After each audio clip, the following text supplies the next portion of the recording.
अजरा ने ठीक कहा था। नईम ने वाकई सोचना शुरू कर दिया था। गो इसमें उसकी शऊरी कोशिश का दखल कम ही था। ये ज्यादातर उसकी बीमारी और तबई हरकत के रुक जाने का कुदरती नतीजा था। उसने कभी इतनी बेअमल जिंदगी न गुजारी थी, जेल के तवील सालों में भी नहीं। जिस्मानी माजूरी और दिल की गमखारी के बायस उसके पास जिंदगी का एक राजी बरजा नजरिया था। उसने कभी सोचने की जरूरत ही महसूस न की थी। जिंदगी में वाकयात इतनी तेजी से और इस कदर बेख्तियारी तौर पर रूनुमा हुए थे और उन्होंने इस तरह उसे आगे आगे चलाया था कि नजरिया कायम करने की उसको मोहलत ही न मिली थी। लाशऊरी तौर पर उसने जिंदगी के खारजी असरात को, इत्तेफाकात और हादसात को कुदरत की बरतर ताकतें तस्लीम करते हुए अपने आप को उनके हवाले कर दिया था। जहनी बेचारगी के इस आलम को उसने महसूस ही न किया था। उसने तो जहन के बाहर रहकर उम्र गुजारी और दुनिया देखी थी, और ये अमल उसे खासा दिलचस्प और सहल लगा था। सोच से वो हमेशा घबराता रहा था। वो उस जिंदगी का जिसके आगे आगे वो भागा जा रहा था आदी हो चुका था और उसको बदलना न चाहता था। नामालूम के खौफ ने उसको जिंदगी के धारे का रुख बदलने से रोके रखा था। वो ये मादी बल्कि जिबिल्ली जिंदगी जो वो बसर कर रहा था उसे कुछ रास न आई थी।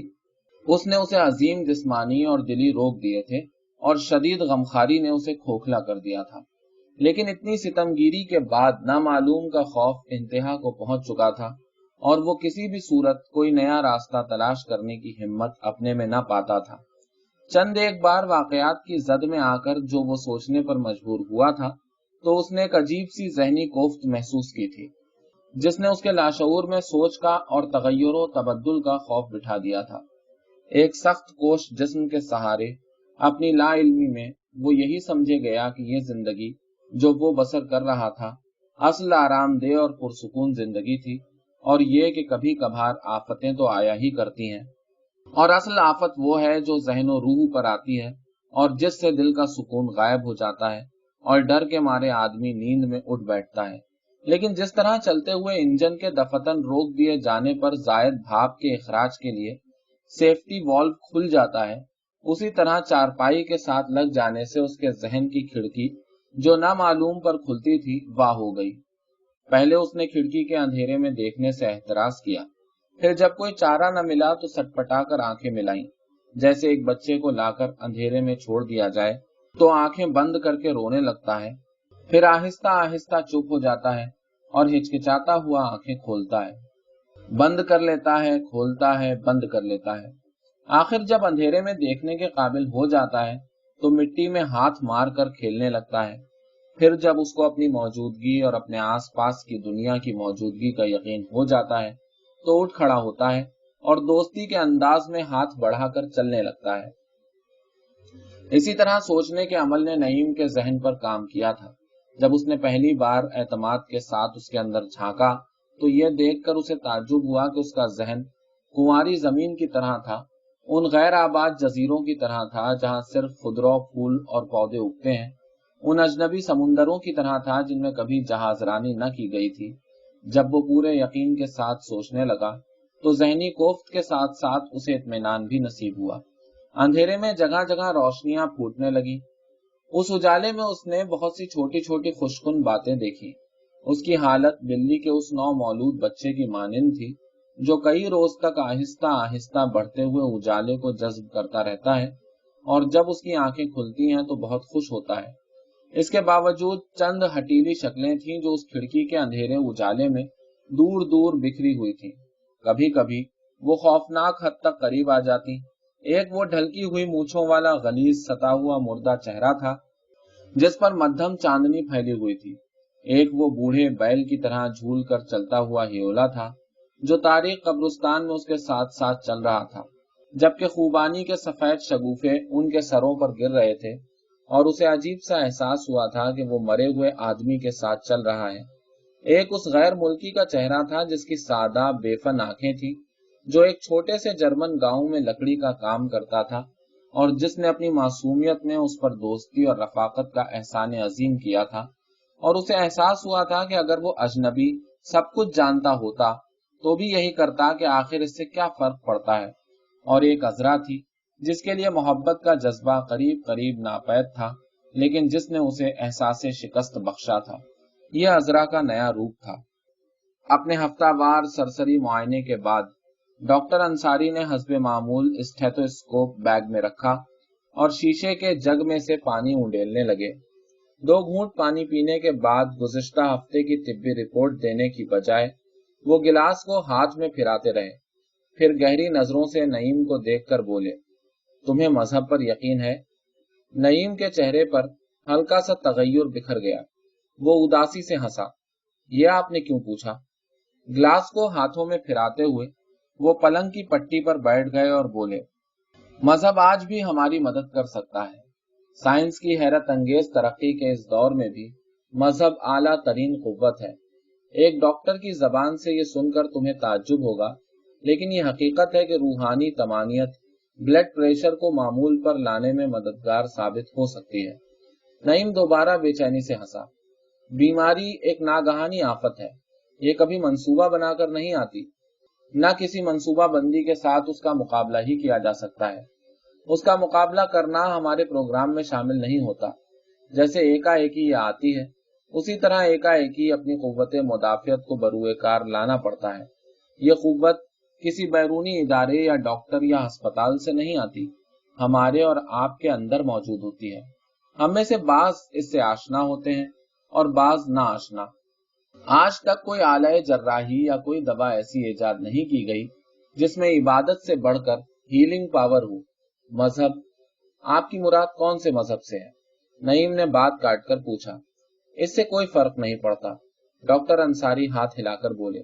वो हमारे माँ बाप का मजहब हमें अजीज होता है और हम में से अक्सर तंदही से उसके साथ चिमटे रहते हैं और दूसरों के मुतालिक सोचने की कभी जरूरत महसूस नहीं करते, लेकिन मजहब किसी के लिए बुराई का बायस नहीं बनता।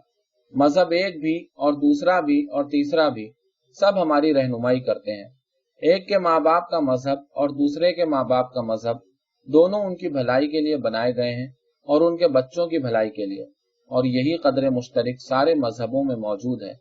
बेहतरी की तरफ जाने का एक ही रास्ता है जो सारे दीनों में मौजूद है, इबादत, जो रूह की रहनुमाई करती है, जो इंसान की सबसे बड़ी इजाद, सबसे बड़ी कुव्वत है। मैं क्या मसीहाई कर सकता हूँ? मेरी कलई उस वक्त खुलती है जब मैं बीमार पड़ता हूँ। उस वक्त अगर तुम मुझे देख लो तो मुझ पर लानत भेजो। नईम लेटा लेटा कसमसाया। मजहब पर ईमान लाने के लिए डॉक्टर साहब मैं जरा बूढ़ा नहीं हो चुका हूँ? उसने अपने मुखातिब को, जो बीच में बोलना चाहता था, हाथ से चुप रहने का इशारा किया। जो कुछ मैंने खोया है उसे हासिल कर सकता हूँ। तुम इस तौर पर नहीं सोच सकते। तुमने क्या खोया है? इस बीमारी पर तुम यकीनन काबू पा सकते हो, डॉक्टर ने कहा। नईम ने एक फिसलती हुई निगाह अपने बाजू पर डाली। डॉक्टर उसके सवाल की नौयत को महसूस करके एक लहजे को दिल में कांप गया, लेकिन नईम ने गहरा सांस छोड़कर सर हिलाया। सारी उम्र जिंदगी में मैंने क्या पाया है? सारी उम्र मैं नए सिरे से जिंदगी बसर कर सकता हूँ। यकीनन सिर्फ तुम ये नहीं कर सकते कि सन 1910 में वापस चले जाओ या दुनिया में जो वाकयात पेश आए उनको बदल दो, लेकिन तुम इस साल बल्कि इस दिन और इस लम्हे को नया लम्हा बना सकते हो। एक नए इंसान, दुनिया के वाकयात, मैं अपनी जिंदगी के वाकयात की बात करता हूँ। डॉक्टर अंसारी ने बेचैनी से पहलू बदला और हाथ को खफीफ सी जुम्बिश दी। तुम वक्त की बहरतौर तस्खीर नहीं कर सकते। ये एक माबादुत तबीयाती अमल है। मजहब, जादू या ऐसी कोई चीज नहीं। ये तो एक सीधी, साफ और मस्बत कुव्वत है जो हमेशा आगे की तरफ बढ़ाती है, बनाती और संवारती है। बिगाड़ने या नफी करने की इसमें सलाहियत नहीं। तुम अपनी जिंदगी को आज ही से एक नए ढब से शुरू कर सकते हो। अगर तुम माजी को भुला देने पर अपने आप को आमादा कर सको तो यह ऐसा ही होगा जैसे तुम अभी पैदा हुए हो। तुम्हारा दिलो दिमाग और तखय्युल जवान हो सकते हैं, और जिंदगी, तो फिर मजहब की क्या जरूरत है? नईम ने चिढ़कर पूछा। मजहब, ओफो, नया इंसान बनने के लिए एक नजरिए की जरूरत होती है। मजहब हमें वो नजरिया मुहैया करता है। ठहरो, मुझे बताओ, अब तुम्हारे पास क्या है? वो रुके। तासुफ और एहसास जुर्म और पशेमानी, इस असासे के बल पर तुम क्या कर सकते हो? कहां तक जा सकते हो? इस बीमारी ही का मुकाबला कर सकते हो? तुम अपनी गुज़श्ता जिंदगी के मुतालिक सोचते हो और उसे तलफ करने की फिक्र में हो, हालांकि ये तुम्हारे बस से बाहर है। ये जब ही मुमकिन है जब तुम अपना जहन खो दो। तुम ये सब जानते हो और माफौकुल फितरत बातें सोचते हो और खतरनाक हद तक तखय्युल परस्त होते जा रहे हो। तुम कतई लाहासिल तौर पर आहिस्ता आहिस्ता अपने आप को खत्म कर रहे हो, अपने वजूद को बेमसरफ बना रहे हो, अपने लिए और दूसरों के लिए। इस वक्त तुम्हें एक मस्बत नजरिए की जरूरत है, ऐसी कुव्वत जो तुम्हें इतनी तेजी से आगे की तरफ चलाए कि तुम्हारी परेशानी और एहसास जिया और सारे गैर जरूरी जज्बात पीछे रह जाएं, जो तुम्हें गुजरे हुए वक्त से आजाद कर दे, जो तुम्हारे मुसीबत ज़दा जहन को झटक दे। मैं जानता हूँ तुम्हारे दिमाग में कसक है जो नुकसान अजीम के एहसास से पैदा होती है। इस तरह तुम ज्यादा दूर तक नहीं जा सकते। अपने आप को धोखा ही देना है डॉक्टर, नईम ने बेहद उकताकर कहा। तो मजहब को बीच में क्यों लाते हैं? अगर अपने आप को यही कुछ बतलाना है कि देखो भाई, अब तक जो कुछ हुआ उसे तो भूल जाओ और नए सिरे से प्रोग्राम शुरू करो। जिंदगी सेहतमंद नजरिए की मदद से ही खुशगवार बन सकती है। चुनांचे सबसे पहले तो नजरिया हासिल करने की कोशिश करो। तो जनाब, इसमें मजहब कहाँ से आ गया? ये तो हम महज तखय्युल के बल पर या थोड़े से फलसफे की मदद से भी कर सकते हैं। मेरा मतलब है कि चंद मादी फवायद के लिए मजहब को इस्तेमाल करना तो मेरे ख्याल में। डॉक्टर अंसारी खामोश बैठे सुर्ख होते रहे, मगर बोलने से पहले उन्होंने अपने आप पर काबू पा लिया। मैं मजहब की उस जाविये से तशरीह कर रहा था जिस जाविये से तुमने उसे देखा। यह मजहब की हमागिरी है कि हम उससे मादी फवायद भी हासिल कर सकते हैं, वरना मजहब तो हमें उस दुनिया में ले जाता है जहां इसका तसव्वुर भी मुहाल है। यूं मादी फवायद से कोई मजहब किसी को मना नहीं करता, लेकिन अगर आप इसे महज रूहानी रहनुमाई की खातिर इस्तेमाल करना चाहें तो आपकी खुशबख्ती है।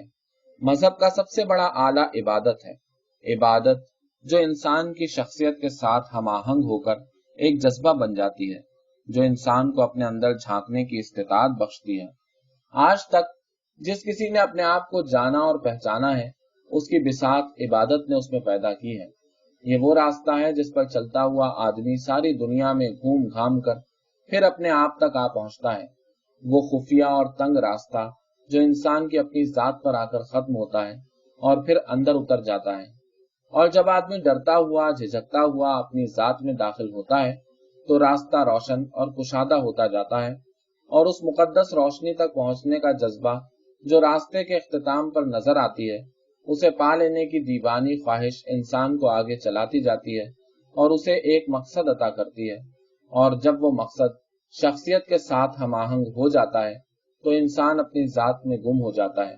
पहले शऊर के पर्दे उठते हैं, फिर आहिस्ता आहिस्ता लाशऊर के दर वाह होते हैं, और जब वो आफाकी सतह पर पहुंच जाता है तो मावरा में देखने और उसे जानने लगता है। फिर वो सुलेमानी टोपी पहनकर बाजारों में फिरता है, दुनिया के हंगामों में मंजिल मंजिल घूमता है, और लोग सिर्फ एक गुमनाम और कनात पसंद आदमी को जानते हैं, क्योंकि जो कुछ वो देखता है और कोई नहीं देखता, और जो कुछ वो जानता है और कोई नहीं जानता।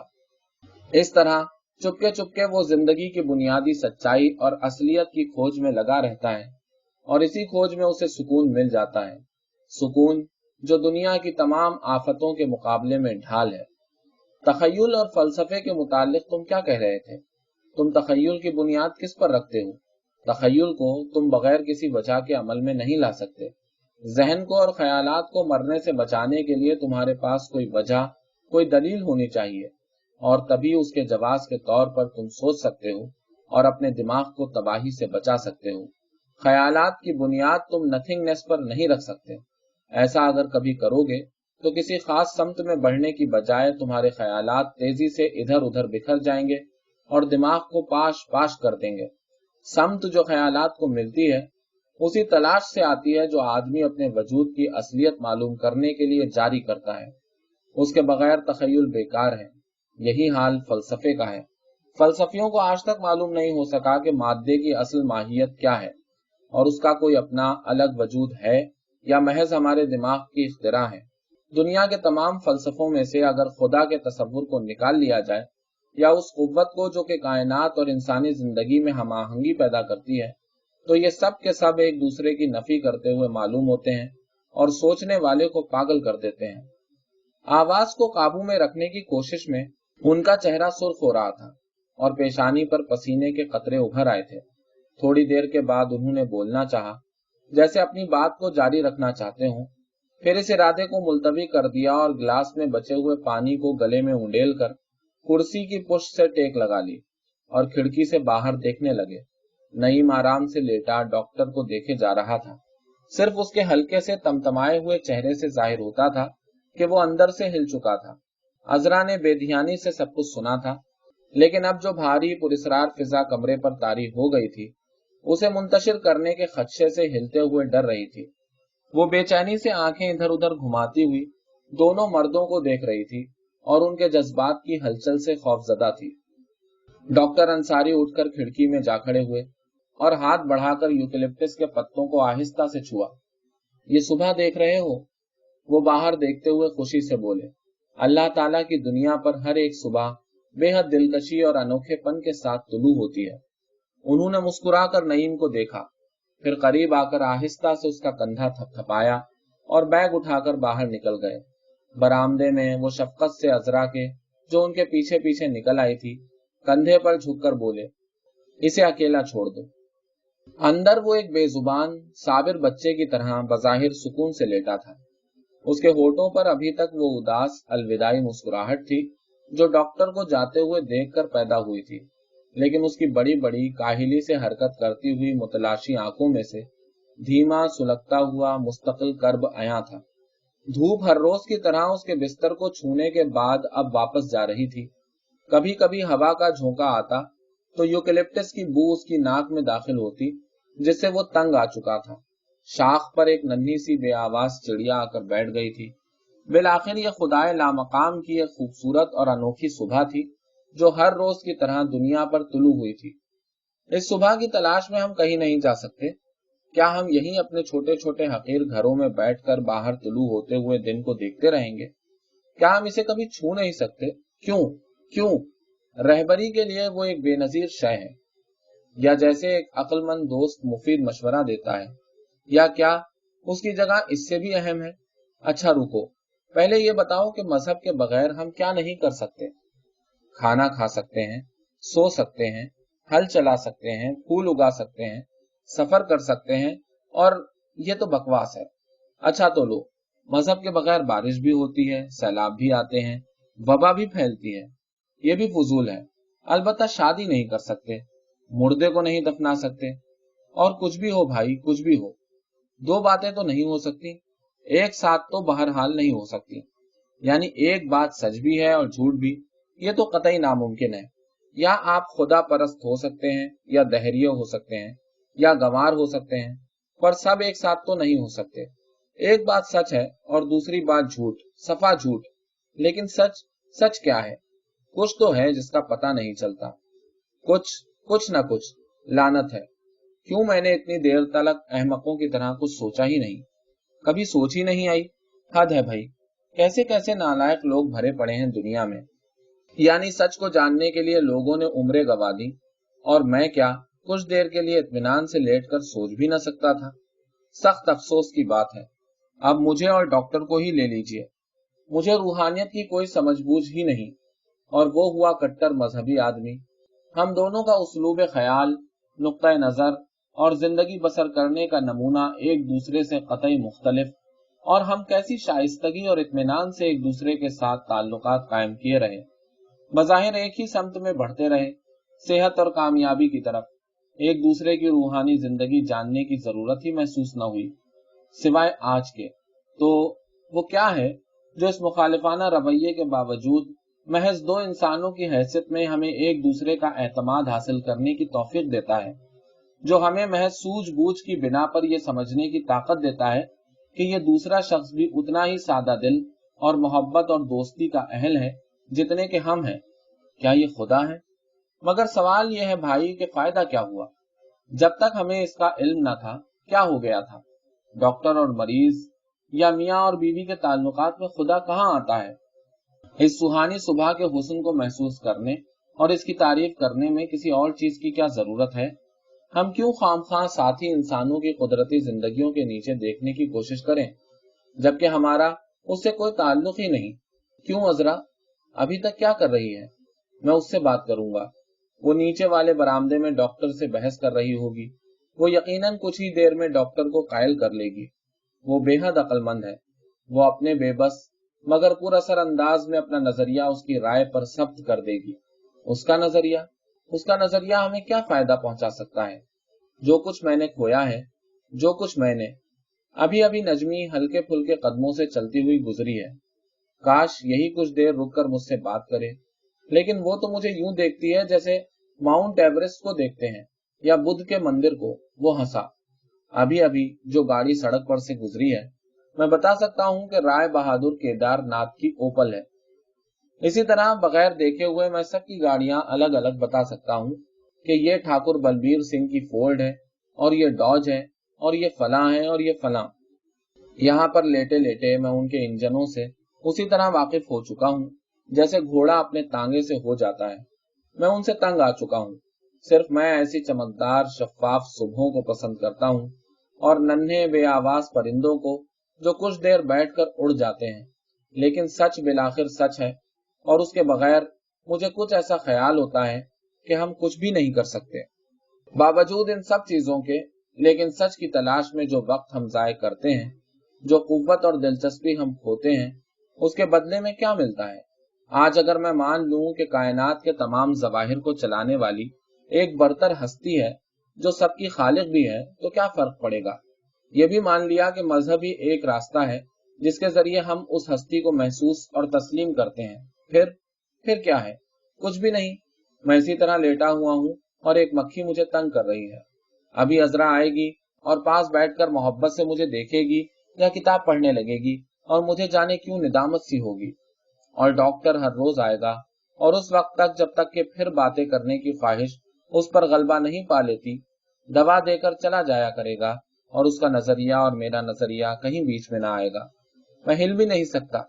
मैं यूकलिप्टस की पत्तियों की उस बू से भी निजात हासिल नहीं कर सकता जिससे मैं तंग आ चुका हूँ। फिर क्या फायदा? क्या यह ऐसा नहीं है कि खुदा वाकई है और मुझसे नाराज है कि मैं अब तक ना समझ रहा हूँ? मैं तो नासमझ ही पैदा हुआ था। मेरी तो समझ में आता है कि मजहब के रास्ते पर चलकर हम पहले नजरिया बना लेते हैं, फिर अकीदा आप से आप आ जाता है। सच पर आए चाहे झूठ पर, हमें बहरहाल इत्मीनान के साथ मरने का आसान नुस्खा हाथ लग जाता है। वो दोबारा हंसा। खिड़की में चंद चिड़ियां शोर मचा रही थी। नईम ने काहिली से सीधे हाथ की मदद से उन्हें उड़ाया और उदासी से बाहर देखता रहा। तबई लिहाज से वो मिस्कीन था, रूहानी तौर पर पुरनखवत। खुदाए लामकाम की इस निखरी हुई खुशगवार सुबह को देर तक उसका जहन उस तकलीफ दे जुस्तजू में खोया रहा, और उसके सर पर मुसीबत और दुख के साए मंडलाते रहे। उस सुबह को सबसे पहली आवाज जो नजमी ने सुनी, राजहंस के जोड़े की थी, जो बरामदे के आगे से गुजर रहा था। वो आंखें बंद किए किए बिस्तर में कसमसाई। रात भर बादल गरजता रहा था और बारिश दरीचे के शीशों पर बरसती रही थी। गहरी गुनूदगी की हालत में उसने रात भर की बेआरामी के मुतालिक सोचा और दोबारा सोने की कोशिश की। लेकिन दोनों पुरवकार और कमगो राजहंस आज खिलाफे मामूल बोले जा रहे थे। वो उसी तरह नींद और नकाहत भरा सर नर्म तकियों पर रखे राजहंसों की बोली और उससे परे शुरू होते हुए दिन की धीमी ख्वाबनाक आवाजों को सुनती रही। थोड़े थोड़े वक्फों के लिए वो गहरी नींद में जाती और छोटे बड़े ऊट पटांग ख्वाब देखती रही। चाय की प्याली तिपाई पर रखी रखी सर्द हो गई। आखिर जब धूप शीशों में से छनकर उसके मुंह पर पड़ने लगी तो वो आंखें मलती हुई उठी। बैठे बैठे नकाहत से दो जमाइयां ली और उठकर दरीचे के पट खोल दिए। अंगड़ाई के लिए उठे हुए उसके बाजू हवा में ही रुक गए और वो ठिठक कर खड़ी की खड़ी रह गई। सामने बेहद खूबसूरत दिन था। जमीन और आसमान जैसे अभी अभी धोकर फैलाए गए थे। फिजा में कोई गुबार, कोई धुंध न थी। बादल का हल्का सा साया भी न था। आसमान गहरा नीला और जमीन सरसब्ज थी, और फिजा में धूप के रंग थे। सब्जे पर से नमी की भाप आहिस्ता आहिस्ता उठ रही थी। दरख्तों के पत्तों पर रुका हुआ बारिश का पानी हवा के साथ कतरा कतरा गिर रहा था। चमकदार धूप सारे दिन में चारों तरफ फैली हुई थी, और दरख्तों के बीच बीच परिंदे एक दूसरे के ताक़ुब में उड़ रहे थे। परिंदे हर किस्म के थे और एक साथ बोल रहे थे, और पता नहीं चलता था कि कौन कौन सी आवाज किस किस की थी, मगर आवाजों का वो सैलाब सुनने वाले पर यकबारगी एक बेहद वाज़ेह तासुर छोड़ता था। मुसर्रत का तासुर कि वो मसरूर थे और खुशी में बोल रहे थे। धूप लहजा ब लहजा तेज तर होती हुई महसूस होती थी और जमीन के मुख्तलिफ रंग उभर रहे थे। गीले सुर्ख रास्ते, नीलगू सड़क, मटियाली पगडंडियां, एक सुर्ख घोड़ा और उसकी रंगीन गाड़ी, ब्राउन स्पेनियल कुत्ता जो मस्खरों की तरह तितलियों के पीछे भाग रहा था, और सैकड़ों रंगों की तितलियां जो मसरूर शराबियों की मानिंद लड़खड़ाती हुई उड़ रही थी, और चमकता हुआ सफेद आंखों को चुंधिया देने वाला राजहंसों का जोड़ा जो शाहाना वकार से चला जा रहा था, जिनके परों पर पानी के कतरे रुके हुए थे, जिनमें धूप के रंग झिलमिला रहे थे। नजमी ने उस चमकदार रोशन दिन के हुस्न को दबखुद होकर देखा और दो चार लंबे लंबे सांस लिए। यह ऐसा दिन है, उसने दोनों आंखों पर हाथ रख लिए। मैं देख सकती हूँ, मैं देख रही हूँ, ठीक है, उसने बच्चों की तरह खुश होकर कहा और मेज पर से ब्रश और रंग उठाकर भागती हुई बाहर निकल गई। ये नजमी थी जो हाल ही में इंटर के इम्तिहान से फारिग हुई थी और आजकल बकौल इमरान के ऐश कर रही थी। लेकिन इमरान की जहनी सतह से जरा ऊपर उठकर देखा जाता तो नजमी ऐसे लोगों में से थी जिनके लिए ऐश का लफ्ज बेमानी और घटिया होता है। वो एहसास की ऊपरी सतह पर जिंदा थी। इमरान और उस तरह के दूसरे लोगों के लिए उसके दिल में महज एक दायमी खामोश हकारत का जज्बा था। वो उन सबको ऐसे लोगों में शुमार करती थी जो मुस्तकिल जिंदगी की निचली सतह पर कमीनेपन के सुकून और कनात के साथ रहे चले जाते हैं, जो छोटी बड़ी आसाइशों के हुसूल की खातिर लातादाद अंदेशे दिल में इकट्ठा कर लेते हैं और उसे खोखला कर देते हैं, जो जहन और रूह से कोई वास्ता नहीं रखते और बिल आखिर फकत अमूमीपन के सिवा किसी चीज के काबिल नहीं रहते, जो दायमी गुमनाम उम्र को जिंदगी की तमाम काविशों पर तरजीह देते हैं। वो खुद मुख्तलिफ तौर पर सोचती और महसूस करती थी। अब वो चंद साल पहले की छोटी सी लड़की न थी जो अपने इर्द गिर्द की तकरीबन हर जानदार और बेजान शय को महसूस करके हैरत जदा हो जाया करती थी और जिसकी मुतगय्यर तबीयत के हाथों सारे घर वाले नाला थे। अब भी कभी कभी कोई दिलफरेब मंजर या अनोखा वाकया देखकर उसकी आंखों में वही कुंवारी अछूती हैरत झलकने लगती थी, लेकिन यह महज उसका एहसास था जिसमें से कि अब लाइल्मी और सदमे का तासुर खारिज हो चुका था। उसका इंतहाई हसास जहन बार बार झटके खा खाकर अब ठहर चुका था और आहिस्ता आहिस्ता फैल रहा था। अब उसने अपने आसपास की हर जानदार और बेजान शय के रद्द अमल को देखकर और जानकर कबूल कर लिया था और महज इसी की बिना पर अपने आप को बड़ा समझने लगी थी। वो अपनी उम्र से ज्यादा संजीदा और कमगो थी, और तकलीफ दे बात यह थी कि वो ये सब जानती थी। ये इस कदर वाज़ेह तौर पर उसके इल्म में था कि वो उन सब से मुख्तलिफ है, कि उसकी जिंदगी उन सब की जिंदगियों से अलग है, कि उसकी दुनिया उनकी दुनियाओं से मुख्तलिफ सतह पर आबाद है, और ये सब कुछ उसने इतनी मायूसी, इतनी दिलशिकनी के बाद जाना था। वो सारी दोस्तियां जो उसने लगाई और खत्म हो गईं, वो तमाम अच्छे और प्यारे लोग जिन्होंने उसे सख्त मायूस किया, जो इस कदर मामूली और नालायक निकले और उसे छोड़ गए। उसके जहन के आसपास दूर दूर तक इंसानी आबादी या किसी हमसायगी का निशान तक न था। वो अब भी उन सब से बगैर किसी ताज्जुब के मिलती जुलती थी कि फिल हकीकत वो किसी ताकतवर मनफी जज्बे की अहल न थी, लेकिन वो जानती थी कि उनके साथ कभी न रह सकती थी, कि वो दो मुख्तलिफ इकाइयां थीं जो मुख्तलिफ सतह पर तख्लीक की गई थी। अपनी गैर आबाद जहनी बुलंदी पर से वो उनको हसरत, प्यार, शफकत और हिकारत से देखती हुई शदीद एहसास तन्हाई के साथ रह रही थी। उसको तन्हा और खामोश देखकर उदासी का नहीं, बुजुर्गी का एहसास होता था, और उसके बाद उसका बड़ा सा सर, नौउम्र आंखें और नाजुक खूबसूरत जिस्म देखकर हंसी आती थी। रोशन आगा उससे वैसी ही मोहब्बत करते थे जैसी अजरा से। उसकी माँ उससे उतना ही दूर थी जितना अपने दूसरे बच्चों से। घर भर में बस अजरा ही एक थी जिससे वो मुकम्मल जहनी इत्मीनान और फितरीपन के साथ मिलती थी, क्योंकि उसने कभी उससे उन तमाम गैर मामूली सिफात की उम्मीद न रखी थी जिनकी वो दूसरे सब लोगों से मुतवक्का थी। वो उसके लिए शफकत और मेहरबानी का ऐसा दरिया थी जो गदला और कटा फटा होने के बावजूद माहीगीरों, मछलियों और लाखों फसलों की जिंदगी का सबब बनता है। कभी कभी जब अचानक उसका जी मर जाने को चाहता तो वो अजरा की गोद में मुंह छुपाकर सिसकियां लेने लगती। कॉलेज में वो तारीख और मुआशियात के अलावा मौसीकी और आर्ट पढ़ती थी। तस्वीर कशी एक जज्बे की तरह उसके साथ लगी हुई थी। रोशन महल में हर तीसरे महीने वो कमरा तब्दील करती थी। बैठे बैठे अचानक एक रोज उसे ख्याल आता कि अब वो उस कमरे में नहीं रह सकती, कि वो उस मंजर से तंग आ चुकी है और बगैर कोई चीज छुए वो सिर्फ अपने कैनवस उठाकर बरामदे में निकल आती और रोशन महल का सारा अमला उसके लिए नया कमरा सजाने में मसरूफ हो जाता। उस खूबसूरत सुबह को वो बरामदे के कोने में स्टूल पर बैठी बेहद इन्हिमाक से मंजर कशी में मसरूफ थी कि उसकी एकलौती अजीज दोस्त फे भागती हुई आकर सीढ़ियों पर बैठ गई। ओह हाँ, किस कदर गर्मी है, उसने दुपट्टे के पल्लू से हवा करते हुए कहा और अपने कीचड़ से लथपथ जूते उतारने लगी। ओहो हो, क्या हब्स हो रहा है। उसने दोबारा कनखियों से नजमी को देखा जो तस्वीर में गर्क थी।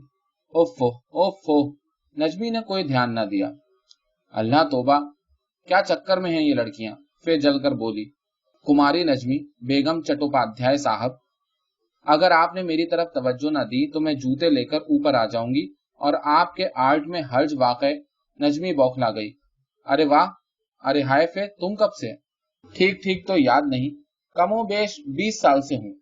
नजमी बेख्याली से उसे देखती रही और इस वक्त कुछ मौसम के बारे में अर्ज कर रही थी।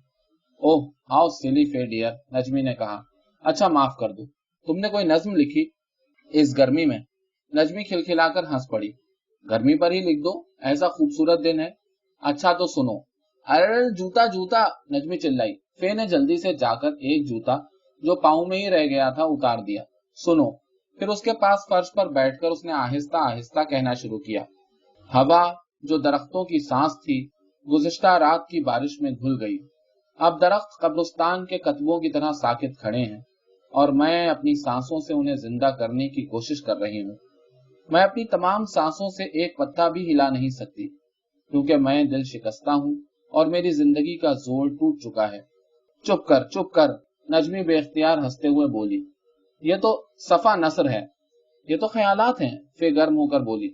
और क्या अभी से शायरी हो गई? ये नक्काशी थोड़ा ही है कि ईजल और ब्रश लिए और तस्वीर बनाकर रख दी। शायरी की बड़ी मंजिलें हैं कुमारी जी। अच्छा भाई, माना कि तुम बड़ी मंजिल में हो, नजमी ने कहा। यह तस्वीर देखो। फे ने आंखें सुकेड़ कर हाथ का साया करके कई बार तमस्कुर से ऊपर नीचे देखा और कंधे उचकाकर बोली। मामूली है, सामने वाला मंजर है, नजमी ने बताया। अच्छा? फे ने बेहद अचंभे से आंखें फैलाकर पूछा। भाई मस्खरापन मत करो, नजमी ने संजीदगी से कहा। आज सवेरे सवेरे मुझे ऐसा लगा कि यह दुनिया का हसीन तरीन दिन है जो तुलू हुआ है। पता नहीं फे, पहले भी दिन ऐसे ही निकलता होगा, लेकिन आज रात भर बारिश का शोर सुन सुनकर मैं ऐसे दिन की तवक्को नहीं कर रही थी। सवेरे सवेरे राजहंसों ने बोल बोल कर मुझे जगा दिया और जब मैंने खिड़की खोली तो क्या बताऊं फे डियर कि दरख्तों पर सारे परिंदे बोल रहे थे और उनकी आवाजें और सामने का सारा मंजर मेरी आंखों में खप गया।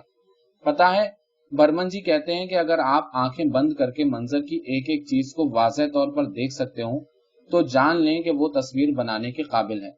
और फे डियर, मानो कि जब मैंने आंखें बंद की तो सब्जे पर से भाप को उठते हुए देखा और पत्तों पर रुके हुए कतरों को हवा के साथ नीचे गिरते हुए और परिंदों को एक दूसरे के पीछे उड़ते हुए।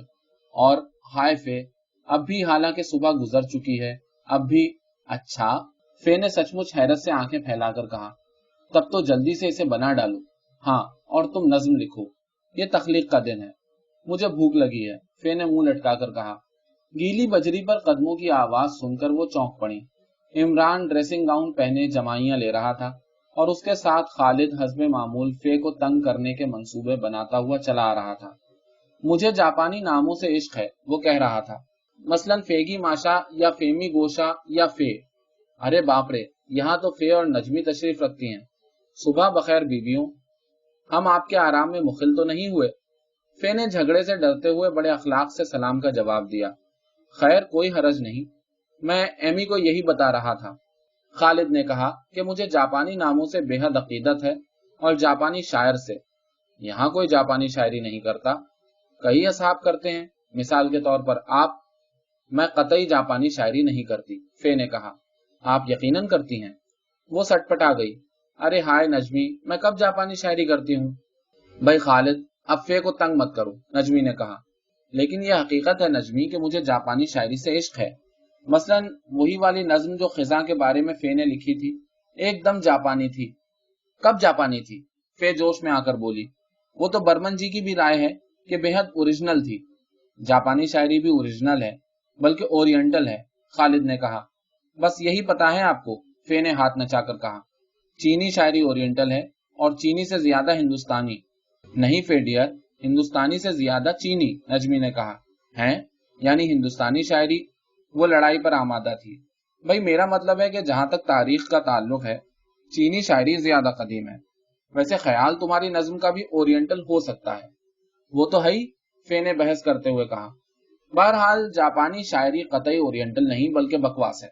अरे रे देखो भाई फे, तुम्हारी नज्म ओरिएंटल थी चाहे कॉन्टिनेंटल थी, खालिद ने उंगली उठाकर कहा, पर जापानी शायरी के मुतालिक कुछ कहा तो लड़ाई हो जाएगी। तो हो जाए लड़ाई। यानी किस कदर अनलेडी लाइक रवैया है आपका फहमीदा बेगम। ओफो, दुरुस्त है बिल्कुल। आपको शायरी का क्या पता? जमाइयां लेते लेते उकताकर इमरान ने पूछा। आप नाश्ते पर नहीं आई बीबी? पापा पूछ रहे थे। अरे क्या बताऊं एमी, ये तस्वीर सवेरे से मेरे ऊपर सवार है। कुछ भी नहीं किया। रोशन आगा भी थे। हाँ। आखिर जब लड़ाई शिद्दत इख्तियार कर गई तो नजमी और इमरान ने डपट कर खालिद से चुप रहने को कहा। आप बीच में मत आए, यह हमारा जाती मामला है, खालिद ने कहा। कोई जाती मामला किसी का नहीं है, फे चीख कर बोली। सरीहन मस्खरापन है। ले देकर दोनों में सुलह सफाई करवाई गई। दोपहर के खाने तक वो चारों बरामदे की सीढ़ियों पर बैठे काहली से बातें करते रहे। कभी कभी खालिद कोई लतीफा सुनाकर उनको हंसा देता या फे को मनाने की कोशिश में संजीदा और दर्दनाक लहजे में उसकी कोई नज्म गुनगुनाने लगता।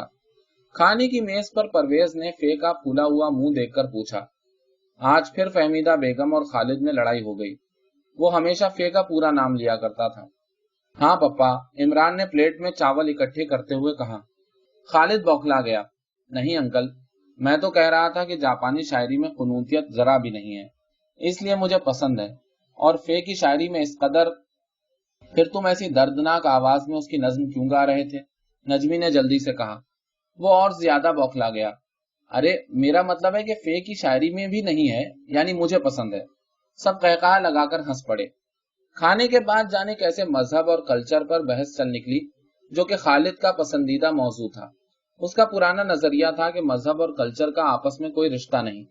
जिस नजरिए से कि बाकी सबको इख्तिलाफ राय था, फे जो उसकी मुखालिफत का ठेका लिए बैठी थी, बढ़ चढ़कर बहस में हिस्सा ले रही थी।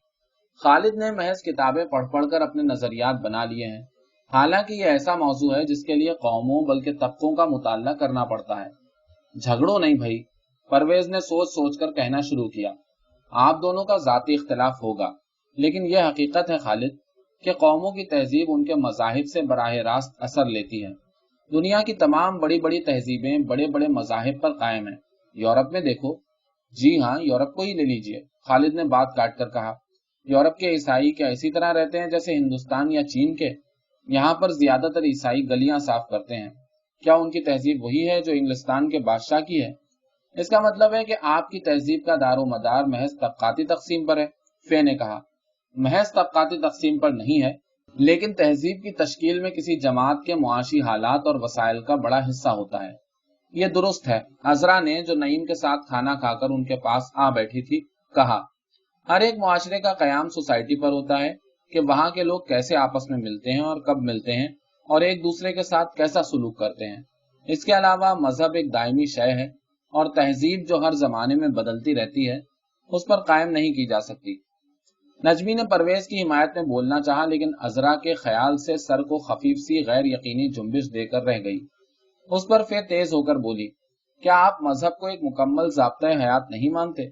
बताइए, जब अव्वल अव्वल इंसानों की गिरोह बंदी हुई थी तो मजहब की बिना पर नहीं हुई थी, और फिर आप तहजीब और तमद्दुन और सब चीज को मिला जुलाकर सरासर कंफ्यूजन फैला रहे हैं। आपके पास कोई वाज़ेह तसव्वुर ही नहीं है। कल्चर बिल्कुल दूसरी बात है। जी नहीं, खालिद ने कहा। नौए इंसानी की गिरोह बंदी इलाकाई हुदूद की बिना पर हुई थी। वो तो जब थी जब लोग गारों में रहा करते थे। जब तहजीब की रोशनी फैली तो मुनज्जम गिरोह बंदी महज मजहब की बुनियाद पर हुई। जब इलाकाई हदबंदी का तसव्वुर खत्म हो गया, जब दो मुख्तलिफ गांवों में रहने वाले दो शख्स भाई भाई थे, महज इस वजह से कि एक मजहब से ताल्लुक रखते थे। यही तो फर्क है भाई कि आपके पास कल्चर का बड़ा गलत तसव्वुर है। अजरा ने जल्दी जल्दी कहना शुरू किया। यह भी हो सकता है कि वो दो आदमी जिनका आपने जिक्र किया है, जब मिलें तो एक दूसरे के रहन सहन के तरीके को पसंद न करें, या एक दूसरे की खुराक और पोशाक को अहमियत न दें, या एक दूसरे की मौसीकी को महज खुश खल्की की बिना पर बर्दाश्त करें, और ये सरासर इलाकाई हुदूद पर मुनहसर है। खालिद ने कहा, हिंदुस्तान ही को लीजिए, शुमाल के लोग बुलंदो बाला और गोरे चिट्टे हैं। उनकी सोसाइटी में बहादुरी और जवामर्दी का बोलबाला है। उनके मशागिल शहसवारी और निशानाबाजी हैं और खुराक गोश्त है। जूं जूं आप जुनूब की तरफ आते हैं, लोगों के कद छोटे और जल्द सांवली होती जाती है। उनकी खुराक मिर्चों का सालन और सब्जियां होती हैं, और वो मिजाज के तेज, बुजदिल और ज़हीन होते हैं। शुमाल मगरबी सूबों का एक मुसलमान बंबई के मुसलमान के घर जाकर अपने आप को अजनबी पाता है। क्यों? इंग्लिस्तान को देखें, उन्होंने रियासत को मजहब से अलग कर दिया है। क्यों? क्योंकि रियासत में उनका कल्चर है। वो मादा परस्ती की तरफ बढ़ रहे हैं।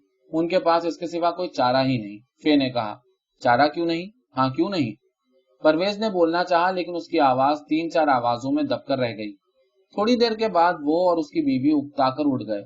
अजरा ने जब देखा कि बहस बहस कोई करना नहीं चाहता, सब धांधली कर रहे हैं, तो वो भी उठकर नईम के पास चली गई। उसके बाद जो बहस का सत्यानाश हुआ और जो गदर मचा, तो किसी को होश ना रहा कि वो क्या कहना चाहता है और क्या कह रहा है, और खुश खल्की किस बला का नाम है। एक दूसरे पर कुंद जहनी और मस्खरेपन के इल्जामात लगाने के बाद जो बातों का सिलसिला शुरू हुआ, तो कल्चर से मुआशियात और फलसफा और तारीख और आर्ट और मौसीकी और फिल्मी गाने और फिल्में और एक्टर एक्ट्रेसें और उनकी जाती जिंदगी के वाकयात पर जाकर खत्म हुआ। जब सह पहर की चाय के लिए सब इकट्ठे हुए, तो बातें कर करके थक चुके थे। खामोशी से ऊँघते हुए उन्होंने चाय खत्म की।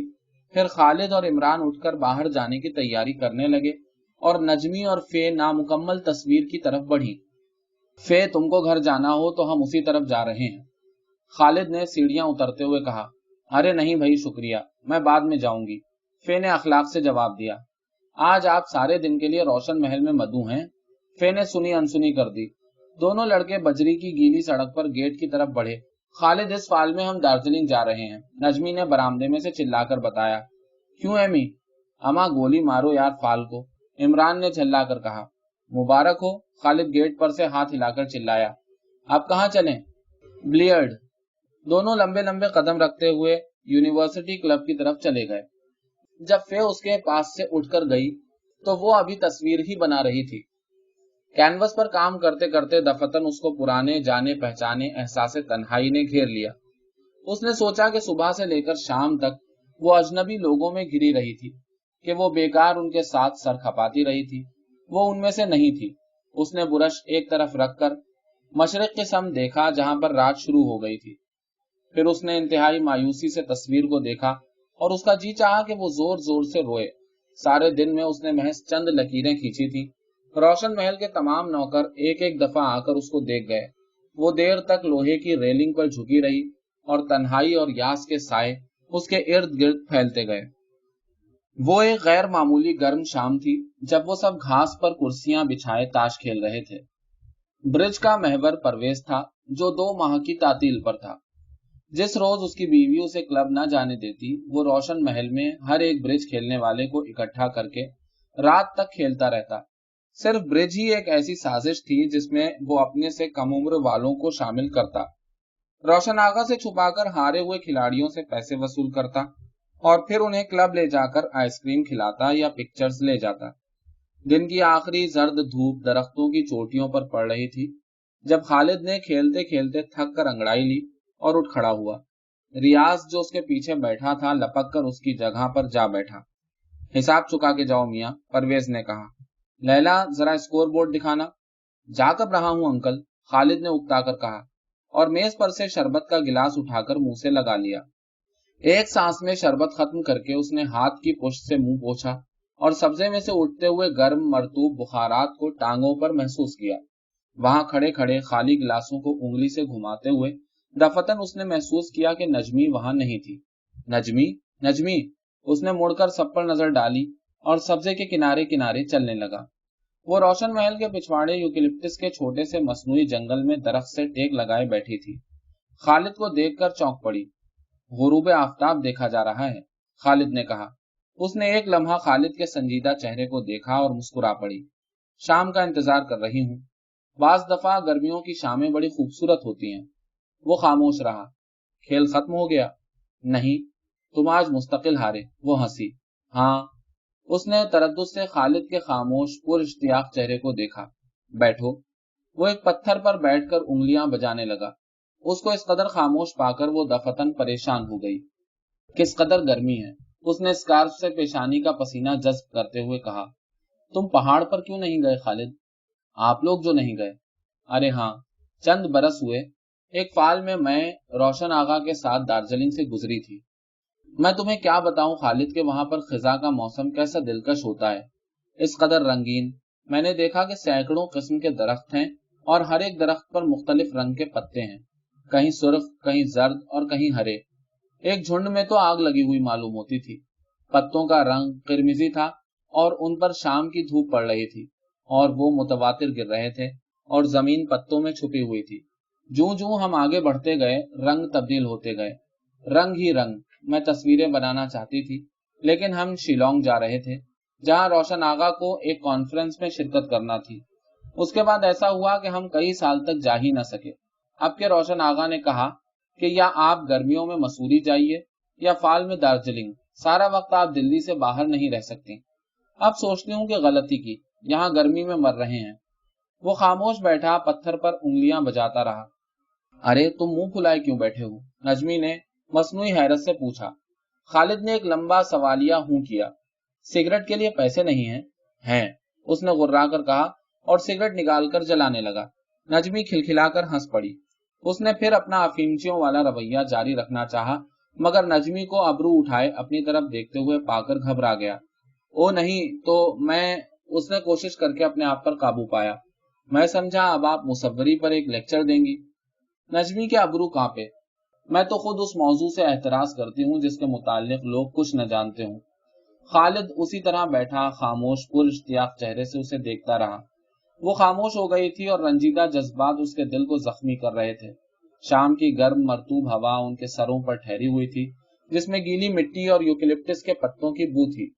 आखिर उसने सिगरेट की राख झाड़ी और झुककर बैठ गया। ये सच है नजमी कि मैं मुसव्वरी के मुताल्लिक कुछ नहीं जानता, लेकिन मैं महज तुम्हारी वजह से पहाड़ पर नहीं गया। मेरी वजह से? नजमी ने सांस रोककर पूछा। हाँ, तुम जो नहीं गई, उसने उसी उदास कतई लहजे में कहा। नजमी आंखें फैलाए उसे देखती रही। खालिद की आंखों में बेपाया नरमी और उदासी देखकर एक लहजे के लिए उसके दिल में नौ उम्री के जज्बात मचले, जिन्होंने उसे परेशान कर दिया। नौ उम्र कंवारे जज्बात जो मोहब्बत करने वाले इंसान के खुलूस और सच्चाई का यकीन दिलाते हैं, जो मोहब्बत के खालिस तसव्वुराती जज्बे को पहली दफा अपने सामने पाकर ठिठक जाते हैं और रुएं रुएं में बेसाख्तगी पैदा कर देते हैं। नजमी ने घबराकर नजरें उस पर से हटा ली और इधर उधर देखने लगी। खालिद उसके पास जा खड़ा हुआ। क्या ये काफी नहीं है नजमी? उसने जज्बात से उबलती हुई आवाज में पूछा। वो संभल कर बैठ गई। बैठ जाओ, तुम मुझे परेशान कर रहे हो। उसके करीब जमीन पर बैठकर वो पत्तों को मुट्ठी में लेकर मसलने लगा। तुम क्या कहना चाहते हो? नजमी ने दूसरी तरफ देखते हुए पूछा।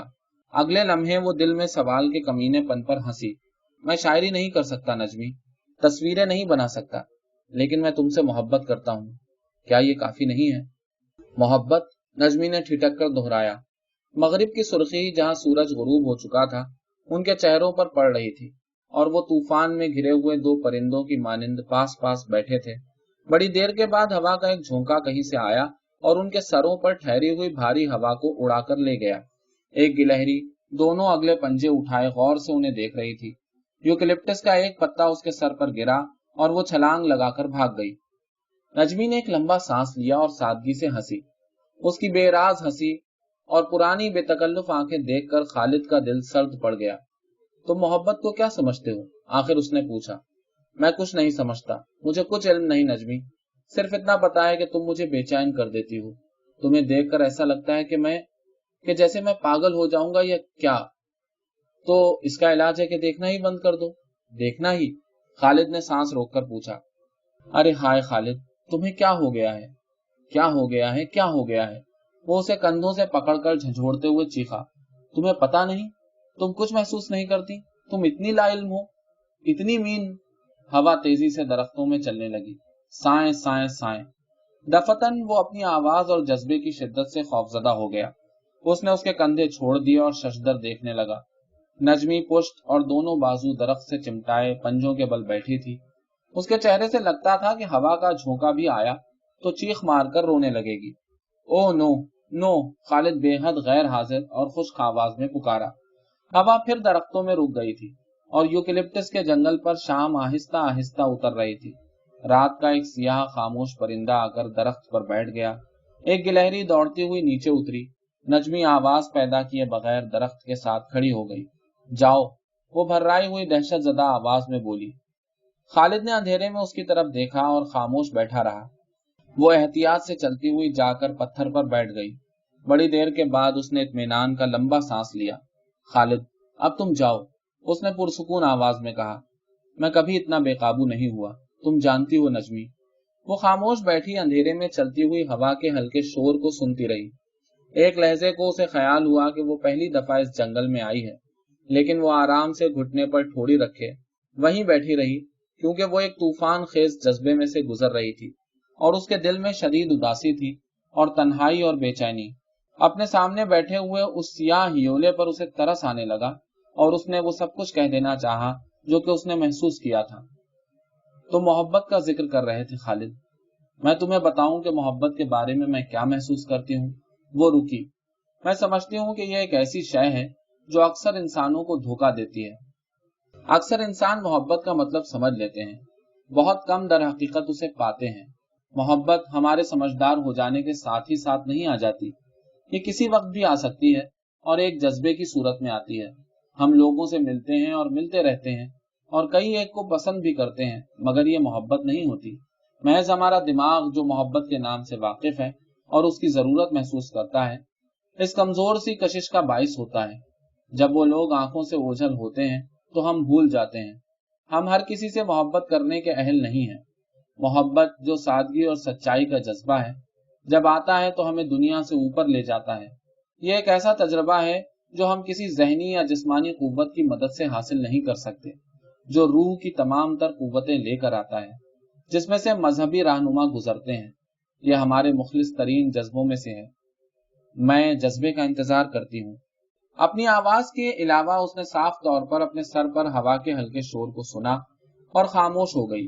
उनके गिर्द घुप अंधेरा था और सियाह गर्म हवाएं कभी आहिस्तगी कभी तेजी से चल रही थी। रोशन महल की रोशनियां देर हुई जल चुकी थी और अंदर चलते फिरते हुए लोगों का अक्स शीशों पर पड़ रहा था। बूढ़ा माली रबड़ का पाइप उठाए साए की तरह जंगल के किनारे किनारे गुजर गया।